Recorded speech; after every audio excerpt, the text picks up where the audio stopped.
نبی اور اس کے متبعین نہ ہوتے تو تباہی آنے سے پہلے اس جگہ کو چھوڑ کر دور مقام پہ چلے جاتے تھے تاکہ تباہی سے محفوظ رہ سکیں۔ دیکھا آپ نے خدا مومنین اور انبیاء کرام کو کیسے بچا رہا ہے۔ نبی کی بات پر اعتبار نہ کرنے والوں کا انجام۔ سیلاب طبعی قانون کی روح سے آیا تھا۔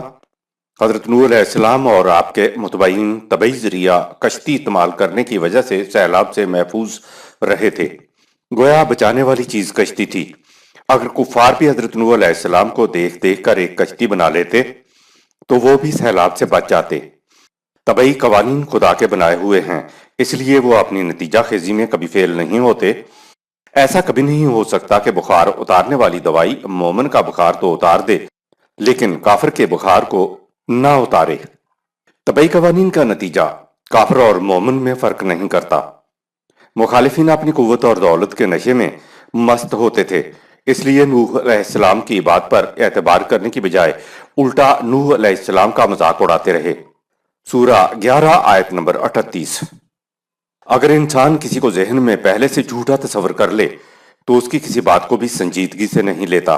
نوح علیہ السلام ان سے کہتے ہیں کہ آج تم ہمارا مذاق اڑا رہے ہو، عنقریب وہ وقت آنے والا ہے کہ قانون خداوندی تمہارا مذاق اڑائے گا۔ سورہ 11 آیت 38۔ سیلاب آ گیا۔ حضرت نوح علیہ السلام اور ساتھی تو کشتی میں سوار ہونے کی وجہ سے بچ گئے، اور مخالفت کرنے والوں نے سیلاب سے بچنے کے لیے کوئی طبعی ذریعہ استعمال نہ کیا، لہٰذا وہ غرق ہو گئے۔ اگر کفار میں سے بھی کوئی کشتی میں بیٹھ جاتا تو وہ بھی بچ جاتا، کیونکہ کشتی یہ نہیں کہتی کہ میں مومن کو تو بچاؤں گی اور کافر کو غرق کر دوں گی۔ اسی طرح نوح علیہ السلام کا بیٹا بھی کشتی میں بیٹھ جاتا تو وہ بھی بچ جاتا۔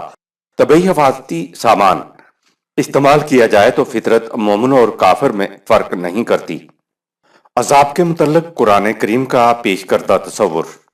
عذاب کا لفظ ہمارے ہاں ایک عرصے سے ایک اصطلاح کے طور پر استعمال ہوتا ہے، جس کی وجہ سے ہمارے ذہنوں میں کچھ اس قسم کا تصور ابھرتا ہے کہ خدا کی طرف سے کسی قاعدے قانون کے بغیر کوئی وبال آتا تھا، جس کی وجوہات کے متعلق ہم کچھ نہیں جانتے۔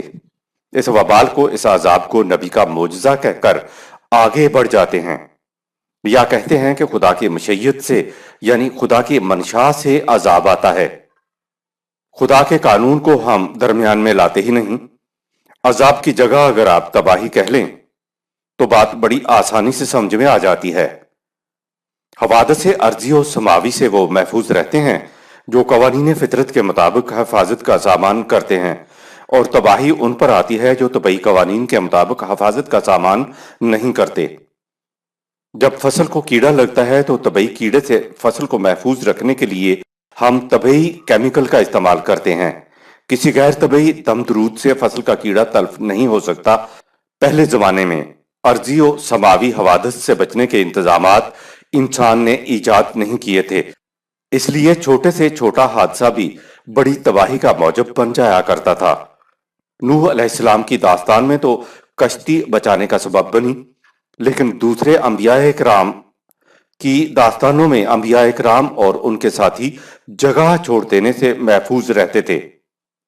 آج انسان نے ارضی و سماوی تباہیوں سے بچنے کے طریقے دریافت کر لیے ہیں، لیکن تباہیوں سے یہ آج بھی محفوظ نہیں۔ آج تباہی یعنی عذاب کی شکل بدل گئی ہے۔ اس کی محسوس شکل نبی اکرم صلی اللہ علیہ وسلم کے دور میں سامنے آئی۔ اب تباہی یہ ہے کہ انسانوں کا مقابلہ انسانوں سے ہوگا، جس کے نتیجے میں عذاب تباہی آئے گی۔ مدنی دور میں قرآن نے مومنین کو جنگ کی اجازت دی کہ اٹھو میدان جنگ میں ان کے ساتھ جنگ کرو۔ اب مخالفین کو تباہ کرنے کے لیے آتش فشاں پہاڑ کا لاوا باہر نہیں آ رہا ہے، اب کوئی زلزلہ نہیں آ رہا ہے، کوئی سیلاب نہیں آ رہا ہے۔ کہا جا رہا ہے قاتلوہم یعذبہم اللہ بے ایدیکم، سورہ 9 آیت نمبر 14۔ اللہ تمہارے ہاتھوں سے ان پر عذاب لائے گا۔ دیکھا آپ نے مخالفین کی تباہی و بربادی کے لیے قرآن نے عذاب کا لفظ استعمال کیا ہے۔ عذاب کے متعلق قرآن کریم کی وضاحت ملاحظہ فرمائیں۔ وَيُخْزِهِمْ، سورہ 9 آیت نمبر 14۔ تمہارے ہاتھوں تباہی و بربادی کے بعد یہ لوگ ذلت و خواری کی زندگی بسر کریں گے۔ کوئی قوم ذلت و خواری کی زندگی بسر کر رہی ہو تو یہ بھی خدا کا عذاب ہے۔ پہلے عذاب تو بہت اچھے ہوتے تھے کہ زلزلے کا ایک جھٹکا آیا اور سب ختم، لیکن ذلت و خواری کی زندگی بسر کرنا، سسک کے مرنا تو غم ہجر میں بلا ہے۔ قوم طبعی طور پر تو زندہ رہے لیکن ذلت و خواری کی زندگی بسر کرے، یہ ہے خدا کا عذاب۔ یہ ٹھیک ہے کہ جنگ احد میں جماعت مومنین کو شکست ہوئی تھی، تو معاذ اللہ یہ نہیں کہ مومنین کافر ہو گئے تھے، ان پر عذاب آ گیا تھا، بالکل نہیں۔ اس کی وجہ یہ تھی کہ جماعت نے سپہ سالار کی ہدایات کی پرواہ نہ کی تھی۔ دین اللہ کو کسی نبی کی طرف منسوب کرنا جائز نہیں ہے۔ نظام خداوندی کا تعلق انبیاء کرام سے ہے، کیونکہ وہ نظام لے کر آتے تھے۔ اس لیے داستان ہود علیہ السلام سے پہلے نظام والے اہم نقطہ پر بحث کو اسی جگہ پیش کیا جاتا ہے۔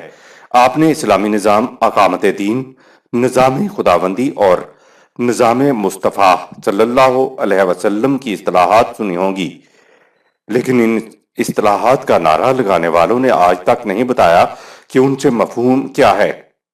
اگر نعرہ یہ ہے کہ ان اصطلاحات میں سے کسی ایک کو نافذ کر کے رہیں گے، تو یہ کیسے معلوم ہوگا کہ اس اصطلاح کے مطابق نظام قائم ہو گیا ہے یا نہیں ہوا؟ مثال کے طور پر ہم بازار سے ایک من گندم لینے جاتے ہیں، تو یہ نہیں کہ دکاندار نے کہہ دیا کہ لو جی یہ 1 من ہو گیا اور ہم اس کی بات پر اعتبار کر لیں۔ ہم گندم کو ترازو پر تولتے ہیں، ترازو کی ڈنڈی بتا دیتی ہے کہ گندم 1 من پورا ہے یا نہیں۔ 1 من گندم متعین ہے کہ 1 من کے باٹ کے برابر۔ اگر کسی شے کو متعین نہ کیا جائے تو وہ مبہم و غیر واضح رہتی ہے۔ مذہب میں ہمیشہ چیزوں کو غیر متعین رکھا جاتا ہے۔ ان کے ہاں معیار یہ ہے کہ مذہبی قیادت کہے کہ ہو گیا ہے تو مان لیا جائے کہ ہاں ہو گیا ہے، اور یہ کہے کہ نہیں ہوا ہے تو مان لیا جائے کہ ہاں نہیں ہوا ہے۔ اس کو تو معیار نہیں کہا جا سکتا۔ دین کا ترجمہ پہلے مذہب کیا جاتا تھا، اب دین کا ترجمہ نظام، سسٹم کیا جانے لگا ہے، جو نہایت مناسب ہے۔ الدین کے بارے میں قرآن نے کہا کہ دین خدا کا دیا ہوا ہے، کسی نبی کا خود وضع کردہ نہیں ہے، لہٰذا دین نہ تو کسی نبی کا ہے اور نہ کسی رسول کا ہے، بلکہ دین خدا کا ہے، یعنی یہ دین اللہ کا ہے جسے انبیاء کرام نے انسانوں تک پہنچایا اور اس کو عملاً متشکل کر کے بھی دکھا دیا۔ دین کا ترجمہ نظام ہے، اس لیے دین اللہ کو نظام خداوندی بھی کہا جاتا ہے۔ قرآن کریم کو رسول اللہ صلی اللہ علیہ وسلم کی کتاب نہیں کہا جا سکتا، بلکہ یہ تو اللہ کی کتاب ہے، کلام اللہ ہے۔ اسی طرح دین کو کسی نبی کی طرف منسوب نہیں کیا جا سکتا۔ نبی اکرم صلی اللہ علیہ وسلم نے صرف اللہ کی کتاب کو انسانوں تک پہنچایا ہے۔ الدین صرف وہی ہے جو قرآن کریم میں محفوظ ہے۔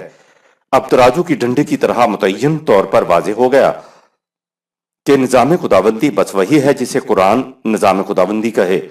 الدین کے متعلق بھی یہ نہیں ہے کہ یہ صرف نبی اکرم صلی اللہ علیہ وسلم کو دیا گیا تھا اور آپ نے اس کو انسانوں تک پہنچایا۔ قرآن کہتا ہے کہ جب سے سلسلہ رشد و ہدایت آسمانی شروع ہوا ہے، ہر نبی کو وہی دین دیا گیا جو بعد میں آنے والے انبیاء کرام کو دیا جاتا رہا۔ دیکھیے سورہ الشورى کی آیت نمبر 13، جس میں پہلے نبی اور آخری نبی اور دیگر انبیاء کا نام آتا ہے۔ انبیاء کرام کو دین نظری حیثیت میں دیا جاتا تھا۔ یہ زندگی گزارنے کے لیے کچھ اصول ہوتے ہیں جو انبیاء کرام کو دیے جاتے تھے، اور اب یہ ابدی اصول قرآن کریم میں محفوظ ہیں۔ جب نبی ان اصولوں کو عملی شکل دے کر نافذ کر دیتا تھا تو یہی اصول دین الاسلام بن جاتے تھے۔ یہ اصول اب قیامت تک کے لیے قرآن میں موجود ہیں۔ جب کبھی ان اصولوں کو عملی شکل میں ڈھالا جائے گا تو ڈھلی ہوئی شکل کو الاسلام کہا جائے گا۔ قرآن میں ہے ان الدین عند اللہ الاسلام، سورہ 3 آیت نمبر 19۔ اللہ کے نزدیک الدین کی محسوس مشہود شکل الاسلام ہے، لہذا زندگی بسر کرنے کے نظری اصولوں کے بالفعل و بالقوت نافذ ہو جانے کے بعد ہی دین اللہ نظام خداوندی بنتا ہے۔ اصولی تعلیم یعنی نظری تعلیم تو نظام انبیاء کرام کو ایک ہی دی گئی، لیکن بعد میں انبیاء کرام کے بعد ان کے نام لیوا محض ایک دوسرے پر چڑھ توڑنے کے لیے، اپنے مفادات کے لیے دین میں تفرقہ پیدا کرنے لگ جاتے۔ سورہ 3 آیت نمبر 19۔ مکی دور میں ال اسلام نہیں بلکہ صرف الدین کی تبلیغ تھی جسے دلائل و برہان کے ساتھ پیش کیا جاتا تھا۔ مدنی دور میں قرآنی اصولوں کو عملی طور پر متشکل کر کے نافذ کرنے کا موقع ملا، تو اصولوں کے عملی نفاذ کے بعد الدین الاسلام بن گیا۔ گویا فنکشنل الدین کا نام الاسلام ہے۔ قرآن کریم میں ہے کہ ومن يبتغ غير الإسلام دينا فلن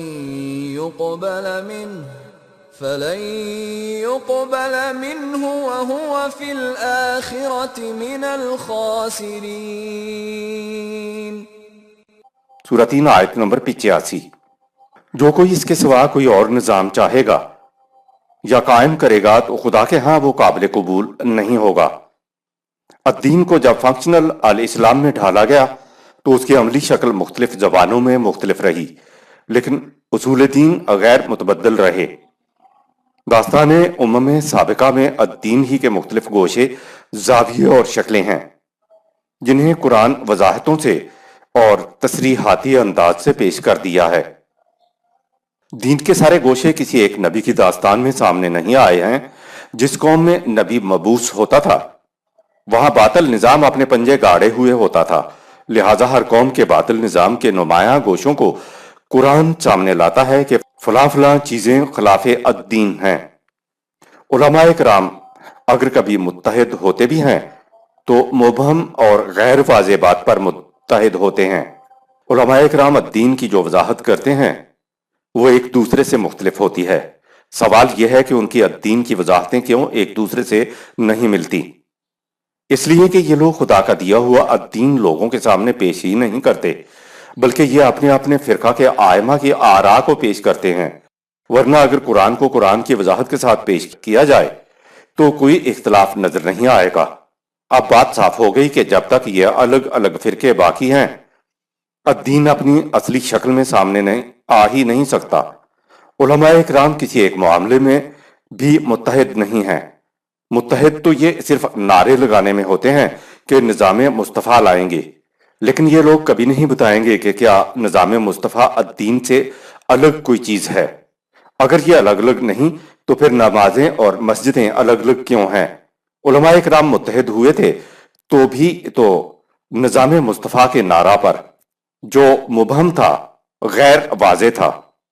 انہوں نے اس بات کی وضاحت ہی نہیں کی کہ نظام مصطفیٰ صلی اللہ علیہ وسلم کیا ہے۔ الدین جسے ہم نظام خداوندی کہیں گے کا متعین کرنا کچھ مشکل نہیں ہے۔ قرآن کریم میں الدین کے سارے گوشے، سارے اجزاء، سارے حصے دے دیے گئے ہیں۔ ان کو یکجا کر لیجئے، مکمل الدین سامنے آ جائے گا۔ لیکن ستم ظریفی یہ ہے کہ صرف اور صرف قرآن کی بات کرنے والے کو یہ مرتد، ملحد اور بے دین کہتے ہیں۔ اگر علماء اکرام الدین کو پرکھنے کا معیار صرف قرآن کریم کو بنا لیں تو ان کے فرقوں کے ستون گر جائیں گے۔ مذہب پرستوں کو فرقے اور فرقوں کے آئمہ اکرام الدین سے بھی زیادہ محبوب ہیں، تو پھر یہ لوگ صرف قرآن کو کسوٹی کیوں کر بنانے پر متحد ہوں گے؟ آیت نمبر 123۔ كذبت عاد المرسلين۔ اسی طرح قوم عاد نے بھی ہمارے رسولوں کی تکذیب کی۔ آیت نمبر 124۔ إذ قال لهم أخوهم هود ألا تتقون۔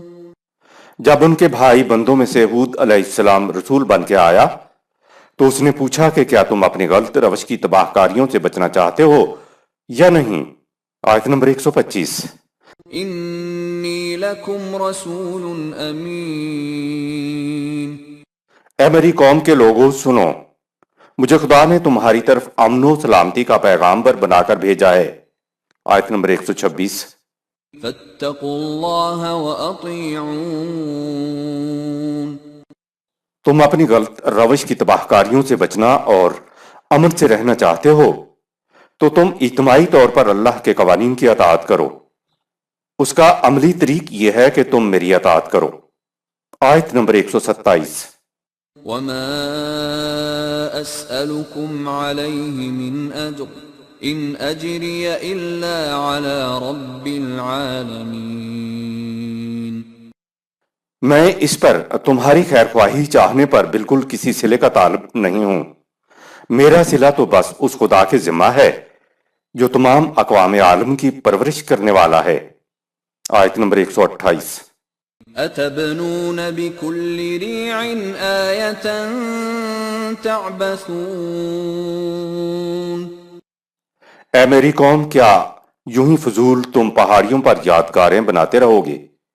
یادگاریں بنانے کے قرآن خلاف نہیں ہے، لیکن یادگار ایسی ہوں جن سے نوع انسانی کو فائدہ پہنچے، مثلا یتیموں، ناداروں، اکیلی رہ جانے والے، عورتوں اور بوڑھوں کی فلاح و بہبود کے لیے یادگار۔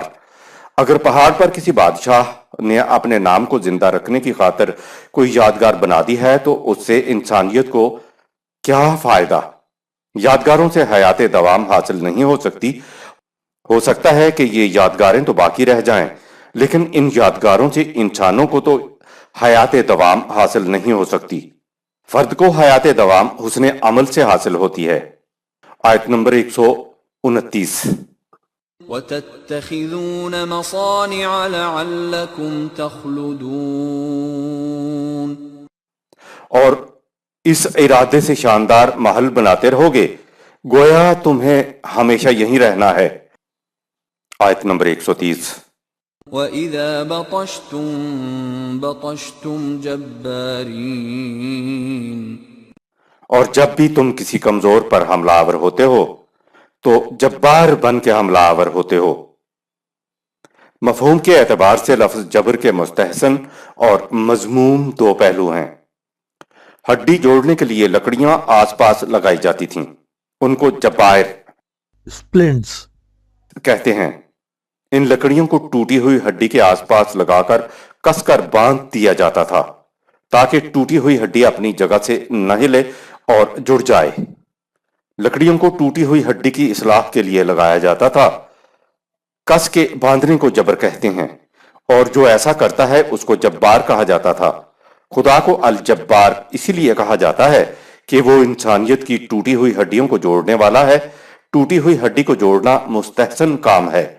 اگر اچھی بھلی ہڈی کو توڑ دیا جائے تو ایسا کرنے والے کو بھی جبار کہا جاتا ہے، اور یہ مذموم کام ہے۔ آیت نمبر 131۔ فَاتَّقُوا اللَّهَ وَأَطِيعُونَ۔ لہٰذا تم میری رہنمائی میں صرف قوانین خداوندی کی اطاعت کرو۔ آیت نمبر 132۔ وَاتَّقُوا الَّذِي أَمَدَّكُم بِمَا تَعْلَمُونَ۔ تم اس خدا کے قوانین کی نگہداشت کرو جس نے تمہیں تمہاری مدد کے لیے وہ کچھ سامان زیست عطا کیا جسے تم جانتے ہو۔ آیت نمبر 133۔ أَمَدَّكُم بِأَنْعَامٍ وَبَنِينَ۔ اس نے تمہاری مدد مویشی اور اولاد دے کر کی۔ آیت نمبر 134۔ وَجَنَّاتٍ وَعُيُونٍ۔ اور اس نے باغات اور رواں چشمے عطا کر کے تمہاری مدد کی۔ ان میں کوئی چیز تمہاری پیدا کردہ نہیں ہے۔ 6000 سال پہلے کی بات ہو رہی ہے، اور قرآن بتا رہا ہے کہ ہود علیہ السلام کی قوم تمدنی لحاظ سے کتنی آگے تھی۔ قرآن نے ایک جگہ اشارہ کیا، وَقَانُوا مُسْتَبْصِرِينَ، سورہ 29 آیت نمبر 38۔ وہ جاہل قوم نہیں تھی بلکہ مستبصرین تھی، یعنی آنکھیں رکھتی تھی، دیدہ ور تھی، سب چیز دیکھتے بھالتے تھے، ان کو بصیرت حاصل تھی۔ ایک لفظ مستبصرین میں یہ ساری بات کہہ دیں۔ دوسرے مقامات پر اس قوم کے لیے کہا وَلَقَدْ مَكَّنَّاهُمْ فِي مَا إِن مَّكَّنَّاكُمْ فِيهِ، سورہ 46 آیت نمبر 26۔ جتنا تمکن انہیں حاصل تھا وہ تمکن تو تمہیں بھی حاصل نہیں ہے۔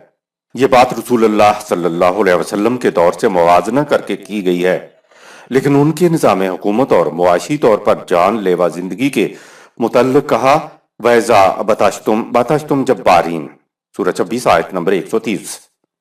جو کمزور تمہارے ہاتھ آ جاتا ہے اس کی ہڈیاں توڑ کے رکھ دیتے ہو۔